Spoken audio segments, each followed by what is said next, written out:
नमस्कार दर्शक बंधु आज मु गोटे मुख्य प्रसंग जोटा कि बड़ समस्या पश्चिम ओडिशा नुहे सारा ओडिशा रे किडनी जनित समस्या वृक जनित समस्या को नहीं आलोकपात करने को जाऊँगी। आपण आपण किडनी को केमती भल कर रखिए। आपण प्रबल मात्रा पानी पियंतु।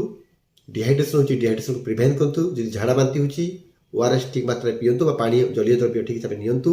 आपण जदि बद अभ्यास करूछंती जेमति कि आपण स्मोकिंग करूछंती कि अल्कोहल नउछंती दूर रहंतु। आपण आपणकर ब्लड प्रेशर कंट्रोल करंतु। लुण रिस्ट्रिक्ट करंतु। लुण टे कमे दियंतु खाइबारे। जदि आपनको डायबिटीज को कंट्रोल करंतु। सुगर को कंट्रोल करंतु।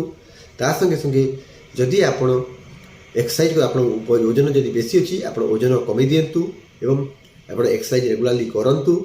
आपण एमिति औषध जोटा कि किडनी को खराब करथाय जेमिति कि आपणकर दर्द बटिका बा एनसेड्स एसिड बटिका बा पीपीआई एवं किसी एंटीबायोटिक जमीक आमिनो ग्लाइकोसाइड भांकोमाइसिन ताकू आपण लंबा ड्यूरेशन खातु नहीं एवं रेगुलर स्ट्रेस आप निजक रखु। ये सब करने संगे संगे जदि आपण परिवार रे जदि के किडनी संक्रमित ताले आपण को आहरी टिके माने विजिलेंस हेबाक पड़ियो विजिलेंट हेबाक पड़ियो।